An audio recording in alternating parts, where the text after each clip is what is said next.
would have cut me to pieces, and all that would not enter with them, had it not been for their chief captain, Edward England, and some others whom I knew.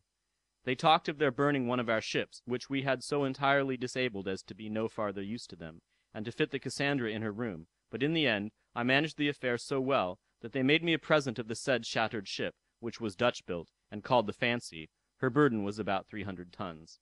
I procured also 129 bales of the company's cloth, though they would not give me a rag of my own clothes. They sailed the 3rd of September, and I, with jury masts and such old sails as they left me, made a shift to do the like on the 8th, together with 43 of my ship's crew, including 2 passengers and 12 soldiers, having no more than 5 tons of water aboard.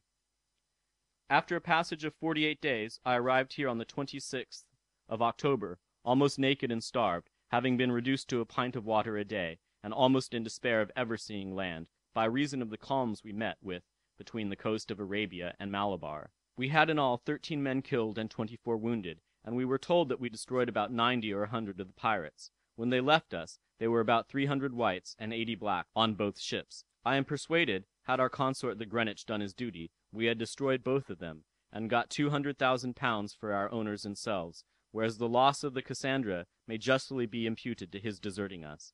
I have delivered all the bales that were given me into the company's warehouse, for which the governor and council have ordered me a reward.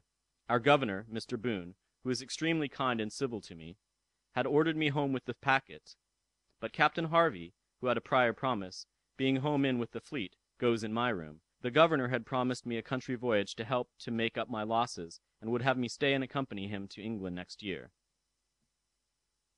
Captain Macra was certainly in imminent danger, in trusting himself and his men on board the pirate ship, and unquestionably nothing but the desperate circumstances in which he was placed could have justified so hazardous a step.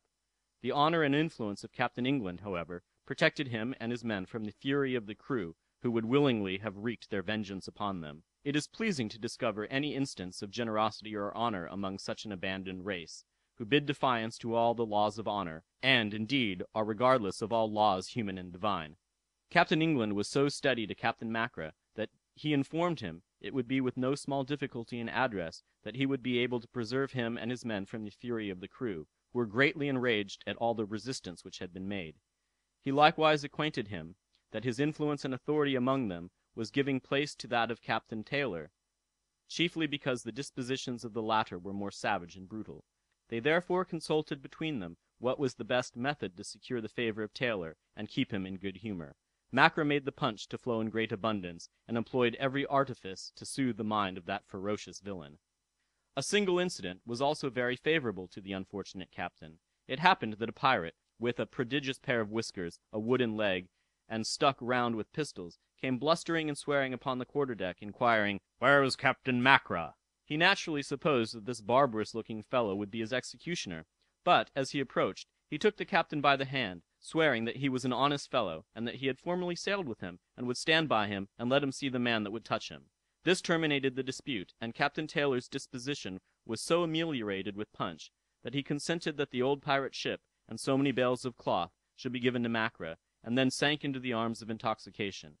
England now pressed Macra to hasten away, lest the ruffian, upon his becoming sober, should not only retract his word, but give liberty to the crew to cut him and his men to pieces. But the gentler temper of Captain England, and his generosity toward the unfortunate Macra, proved the organ of much calamity to himself. The crew, in general, deeming the kind of usage which Macra had received inconsistent with piratical policy, they circulated a report that he was coming against them with the company's force.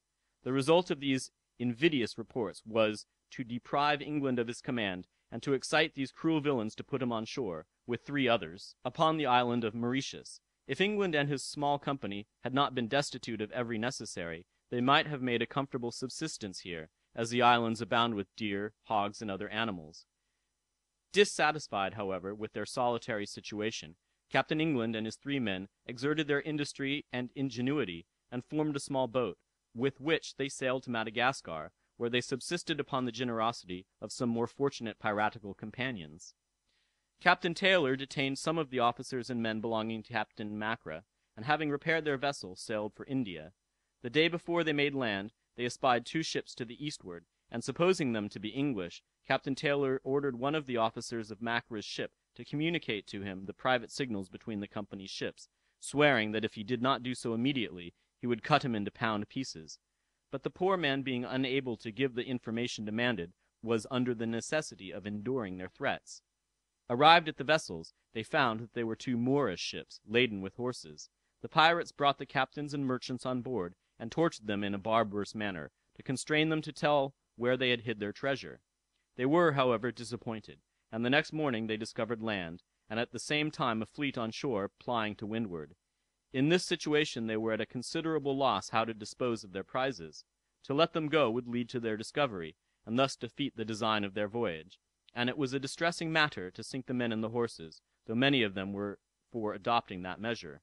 They, however, brought them to anchor, threw all the sails overboard, and cut one of the masts half through. While they lay at anchor, and were employed in taking in water, one of the above-mentioned fleet moved toward them with English colors, and was answered by the pirate with a red ensign, but they did not hail each other. At night they left the musket ships, and sailed after the fleet. About 4 next morning the pirates were in the midst of the fleet, but seeing their vast superiority, were greatly at a loss what method to adopt. The victory had become leaky, and their hands were so few in number, that it only remained for them to deceive, if possible, the English squadron. They were unsuccessful in gaining anything out of that fleet, and had only the wretched satisfaction of burning a single galley. They, however, that day seized a galliot laden with cotton, and made inquiry of the men concerning the fleet. They protested that they had not seen a ship since they left Gogo, and earnestly implored their mercy, but, instead of treating them with lenity, they put them to the rack, in order to extort farther confession. The following day a fresh easterly wind blew hard, and rent the galliot's sails. Upon this the pirates put her company into a boat, with nothing but a trysail, no provisions, and only 4 gallons of water, and, though they were out of sight of land, left them to shift for themselves. It may be proper to inform our readers that one Angria, an Indian prince of considerable territory and strength, had proved a troublesome enemy to Europeans, and particularly to the English. Calabar was his principal fort, situated not many leagues from Bombay, and he possessed an island in sight of the port, from whence he molested the company's ships. His art in bribing the ministers of the Great Mogul, and the shallowness of the water that prevented large ships of war from approaching, were the principal causes of his safety. The Bombay fleet, consisting of 4 grabs, the London and the Kandwa, and 2 other ships, with a galliot, having an additional 1,000 men on board for this enterprise, sailed to attack a fort belonging to Angria upon the Malabar coast. Though their strength was great, yet they were totally unsuccessful in their enterprise. It was this fleet returning home that our pirates discovered upon the present occasion. Upon the sight of the pirates, the commodore of the fleet intimated to Mr. Brown, the general, that as they had no orders to fight, and had gone upon a different purpose, it would be improper for them to engage. Informed of the loss of this favorable opportunity of destroying the robbers, the governor of Bombay was highly enraged, and giving the command of the fleet to Captain Macra, ordered him to pursue and engage them wherever they should be found.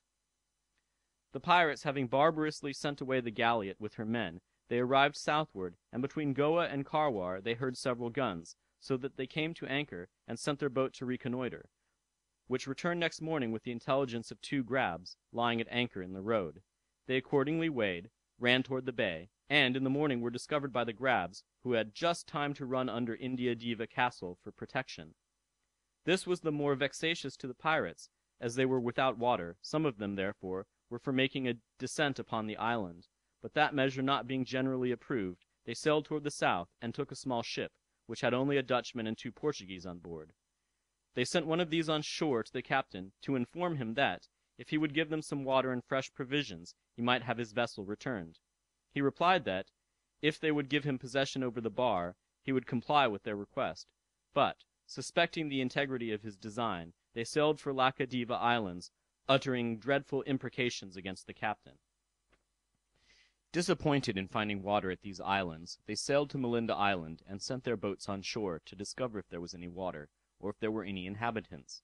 They returned with the information that there was an abundance of water, that the houses were only inhabited by women and children, the men having fled at the appearance of the ships.